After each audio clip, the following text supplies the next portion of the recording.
नमस्कार। मुंशी प्रेमचंद की कहानियों की श्रृंखला में अगली कहानी जो मैं आपको सुनाऊंगा, उस कहानी का नाम है दो बैलों की कथा।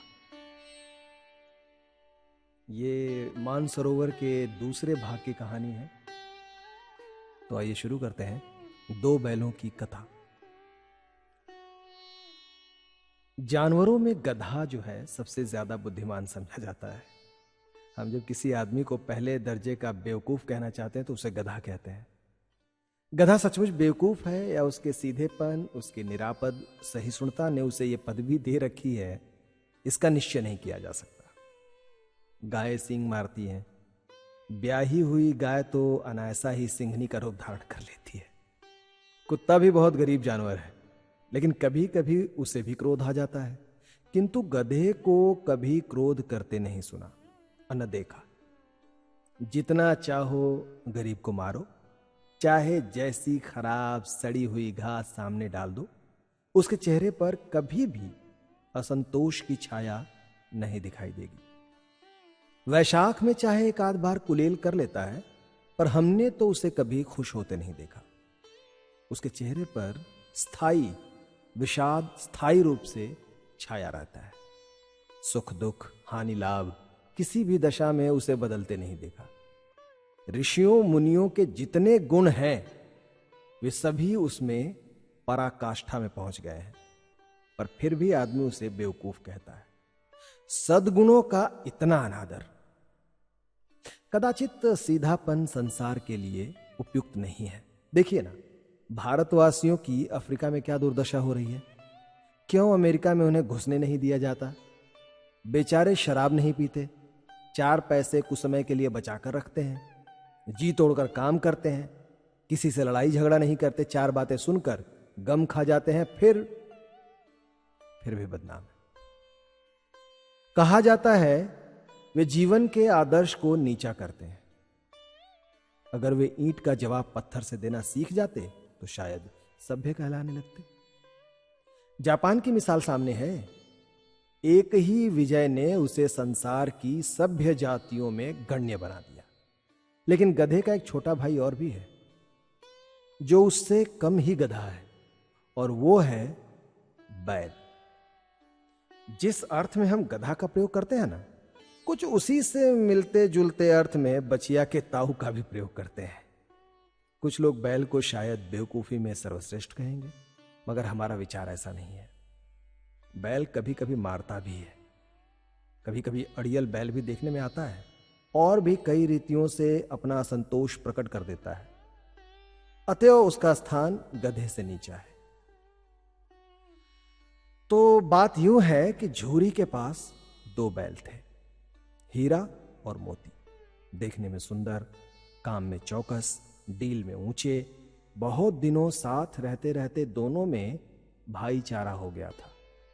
दोनों आमने सामने या आसपास बैठे हुए एक दूसरे से मूक भाषा में विचार विनिमय किया करते थे।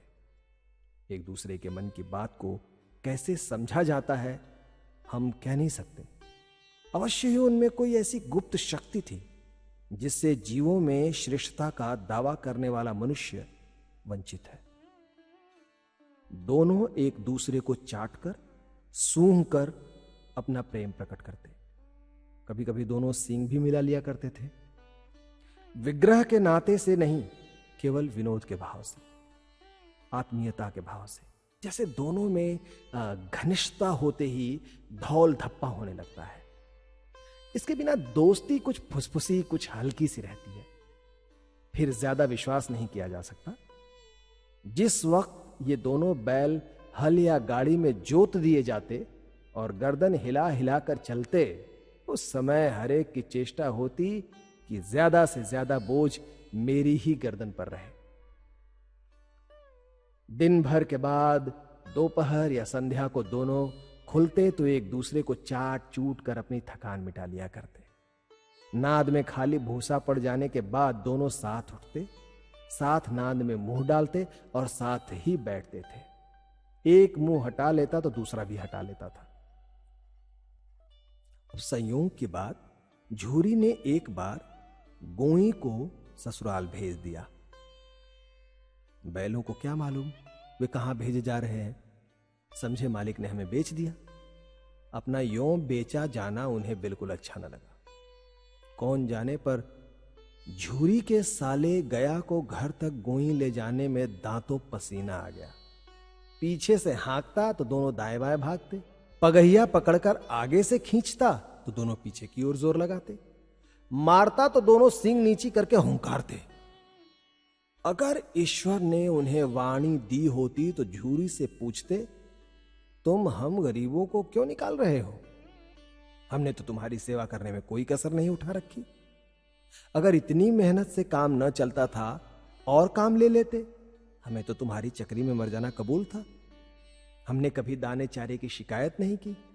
तुमने जो कुछ खिलाया सर झुकाकर खा लिया। फिर तुमने हमें इस जालिम के हाथ क्यों बेच दिया? संध्या समय दोनों बैल अपने नए स्थान पर पहुंचे। दिन भर के भूखे थे, लेकिन जब नांद में लगाए गए तो एक ने भी उसमें मुंह नहीं डाला। दिल भारी हो रहा था। जिसे उन्होंने अपना घर समझ रखा था वो आज उनसे छूट गया, और ये नया घर, नया गांव, नए आदमी उन्हें बेगाने से लगते थे। दोनों ने अपनी मूक भाषा में सलाह की, एक दूसरे को कनखियों से देखा और लेट गए। जब गांव में सोता पड़ गया तो दोनों ने जोर मारकर पगहा तुड़ा डाला और घर की तरफ भागे। पगहे बहुत मजबूत थे, अनुमान न हो सकता था कि कोई बैल उन्हें तोड़ सकेगा, पर इन दोनों में इस समय दूनी शक्ति आ गई थी। एक एक झटके में रस्सियां टूट गई। झूरी प्रातःकाल सोकर उठा तो देखा कि दोनों बैल चरनी पर खड़े हैं। दोनों की गर्दनों में आधा आधा गरांव लटक रहा था, घुटने तक पांव कीचड़ से भरे हैं, और दोनों की आंखों में विद्रोहमय स्नेह झलक रहा था। झूरी बैलों को देखकर स्नेह से गदगद हो गया, दौड़कर उन्हें गले लगा लिया। प्रेमालिंगन और चुंबन का वह दृश्य बड़ा ही मनोहर था। घर और गांव के लड़के जमा हो गए और तालियां बजा बजा कर उनका स्वागत करने लगे। गांव के इतिहास में यह घटना अभूतपूर्व न होने पर भी महत्वपूर्ण तो थी।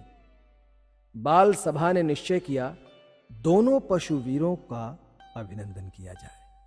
कोई अपने घर से रोटियां लाया, कोई गुड़ लेके आया, कोई चोकर लेकर आया, कोई भूसी लेकर आया। एक बालक ने कहा, ऐसे बैल किसी के पास न होंगे। दूसरे ने कहा, इतनी दूर से दोनों अकेले चले आए। तीसरा बोला, बैल नहीं है वे, बैल नहीं है, उस जन्म के आदमी हैं। इसका प्रतिवाद करने का किसी को साहस नहीं होगा। झूरी की स्त्री ने बैलों को द्वार पर देखा तो जल उठी। बोली, कैसे नमक हराम बैल हैं कि एक दिन वहां काम न किया, भाग खड़े हुए। झूरी अपने बैलों पर यह आक्षेप न सुन सका। नमक हराम क्यों कहा? चारा दाना न दिया होगा इसलिए भाग गए, और क्या करते? स्त्री ने रोब के साथ कहा, बस तुम ही तो बैलों को खिलाना जानते हो, हैं? और तो सभी पानी पिलाकर रखते हैं ना। झूरी ने चिढ़ाया, चारा मिलता तो क्यों भागते? स्त्री चिढ़ गई। भागे इसलिए कि वे लोग तुम जैसे बुद्धुओं की तरह बैल को सहलाते नहीं हैं, खिलाते हैं तो रगड़ कर जोतते भी हैं। ये दोनों ठहरे कामचोर भाग निकले। अब देखो कहां से खली और चोकर मिलता है। सूखे भूसे के सिवा कुछ न दूंगी, खाएं चाहे मरे। और वही हुआ।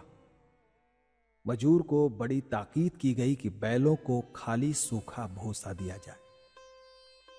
बैलों ने नांद में मुंह डाला तो फीका फीका, न कोई चिकनाहट न कोई रस, क्या खाएं?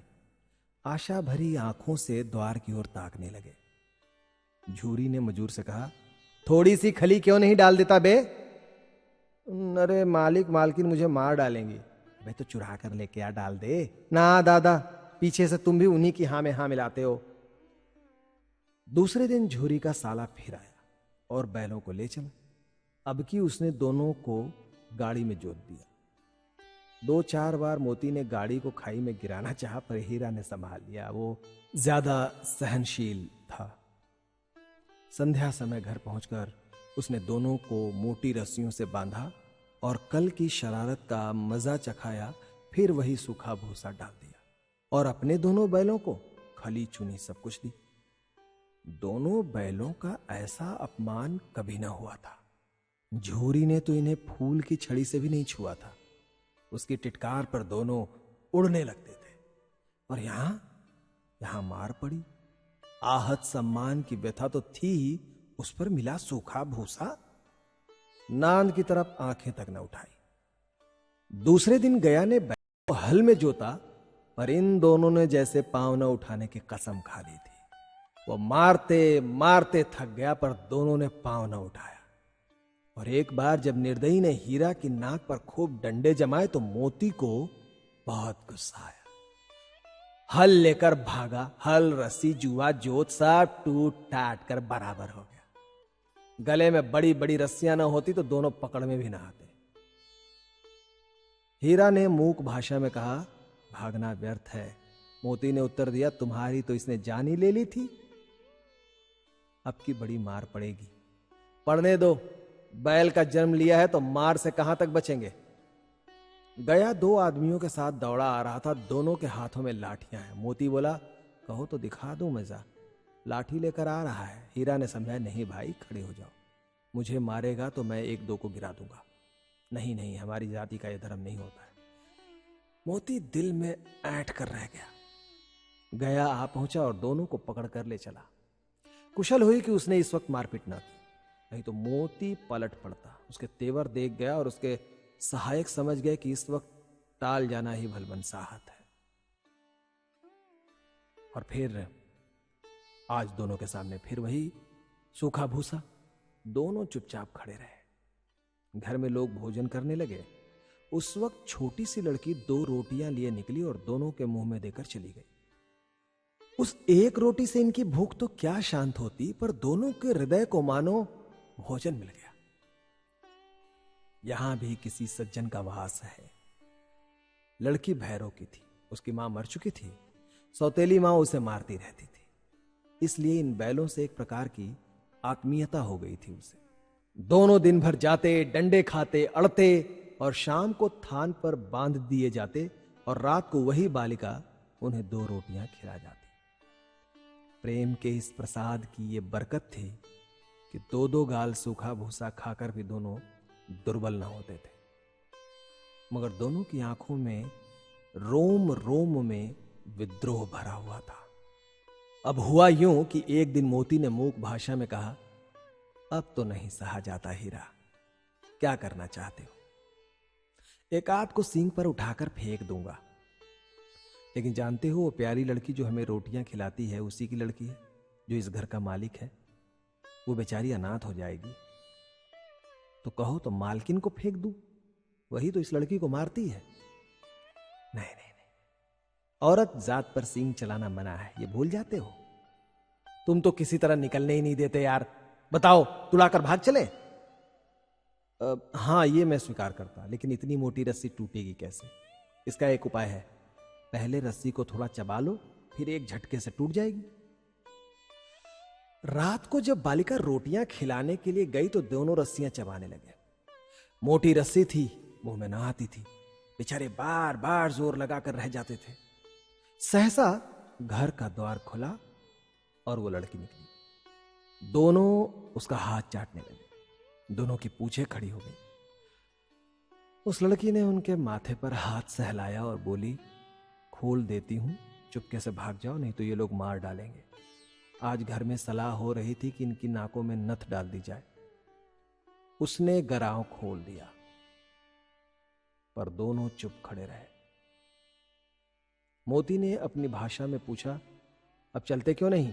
हीरा ने कहा, चले तो, लेकिन कल इस अनाथ पर आफत आ जाएगी, सब इसी पर संदेह करेंगे। सहसा बालिका चिल्लाई, दोनों फूफा वाले बैल भागे जा रहे हैं, ओ दादा दादा, दोनों बैल भागे जा रहे हैं, ओ दादा दद्दा, दोनों बैल भागे जा रहे हैं, जल्दी दौड़ो, पकड़ो, भाग गया, पकड़ो।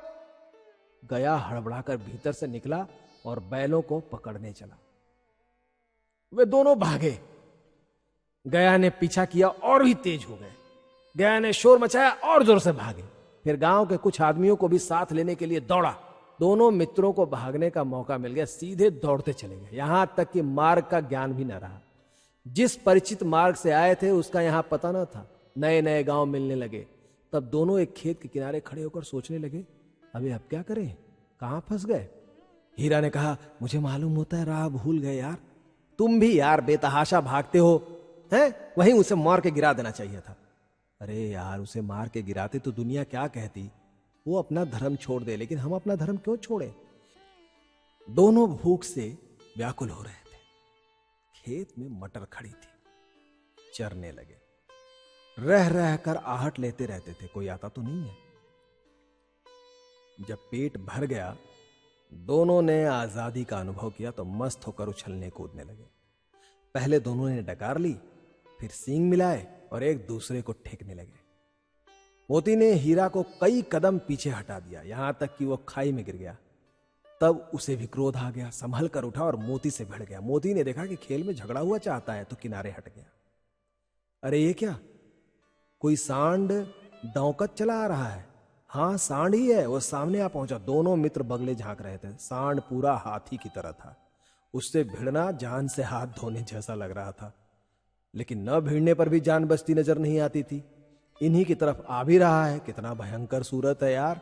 मोती ने मूक भाषा में कहा, बुरे फंसे भैया, जान बचेगी कि नहीं, कोई उपाय सोचो।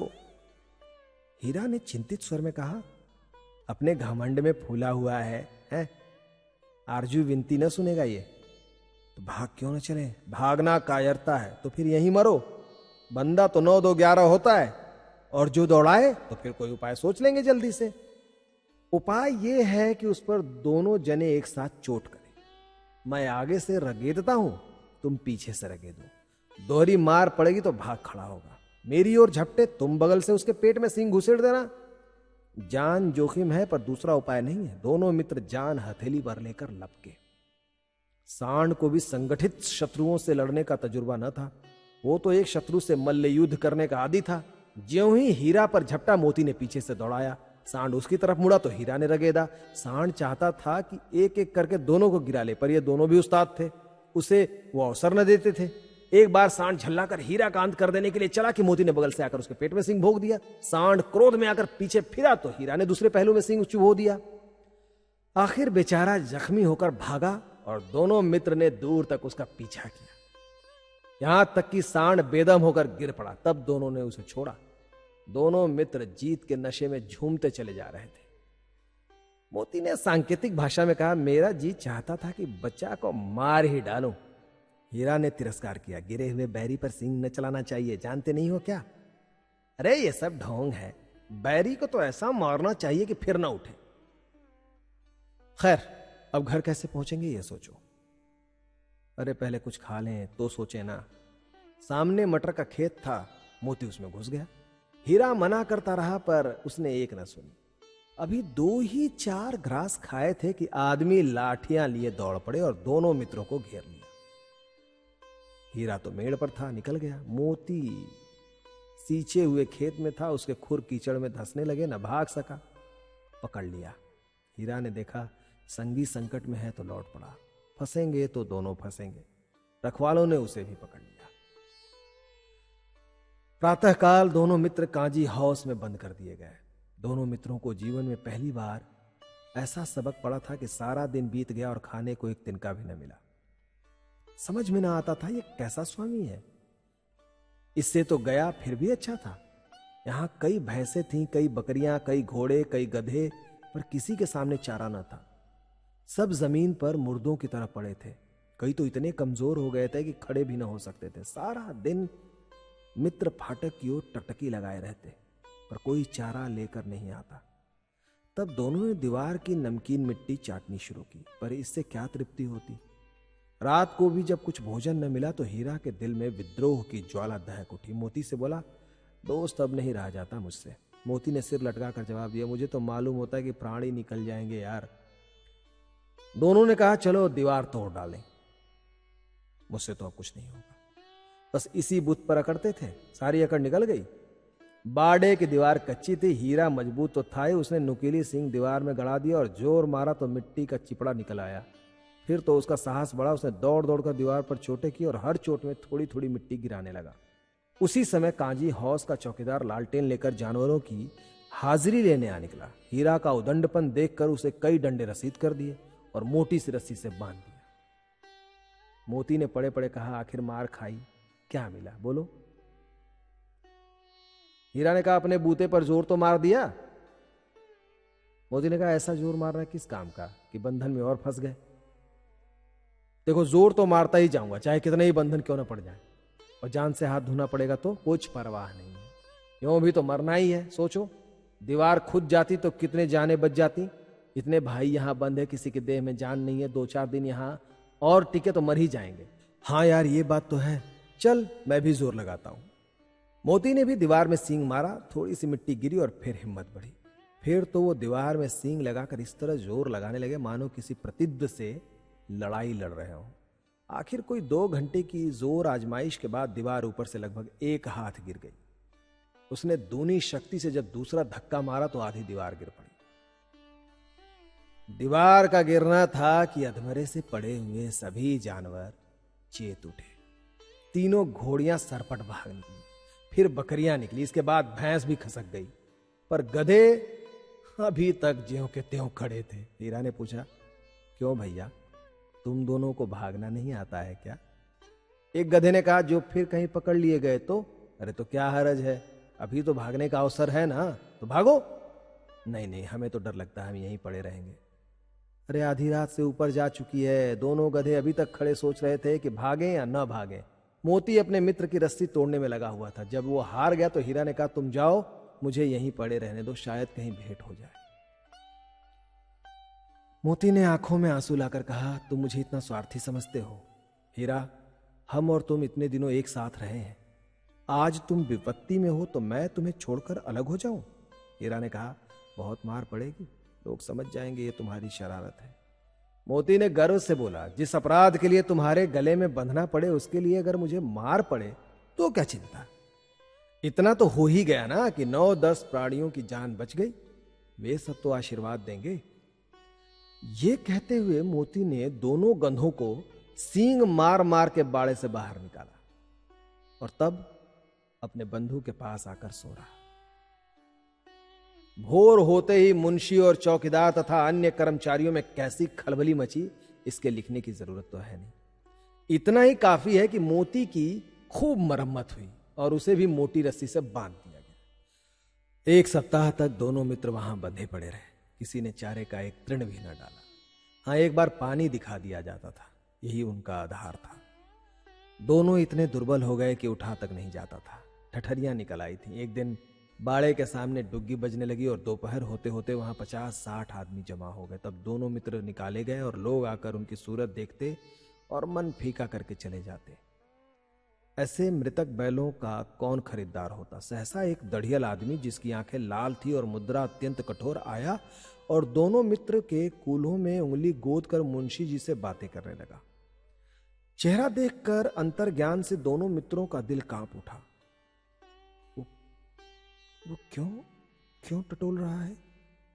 इस विषय में उन्हें कोई संदेह न हुआ। दोनों ने एक दूसरे को भीत नेत्रों से देखा और सिर झुका लिया। हीरा ने कहा, गया के घर से नाहक भागे यार, अब तो जान न बचेगी।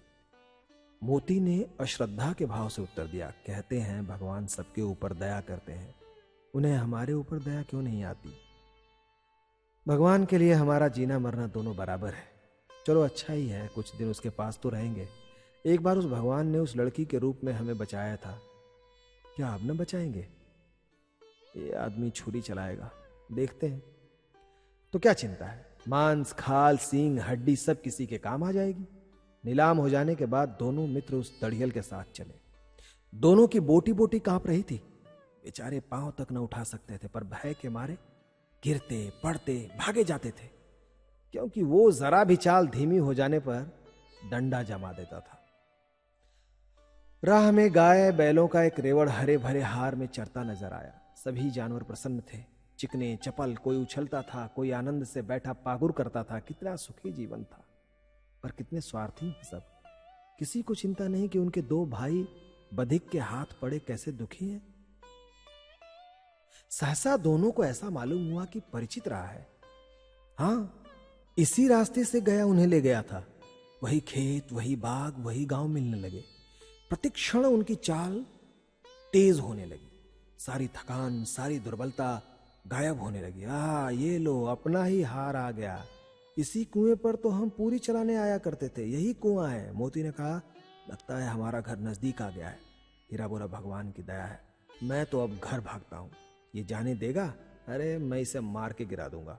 नहीं नहीं नहीं नहीं, दौड़कर थान पर चलो, वहां से आगे हम भाग जाएंगे।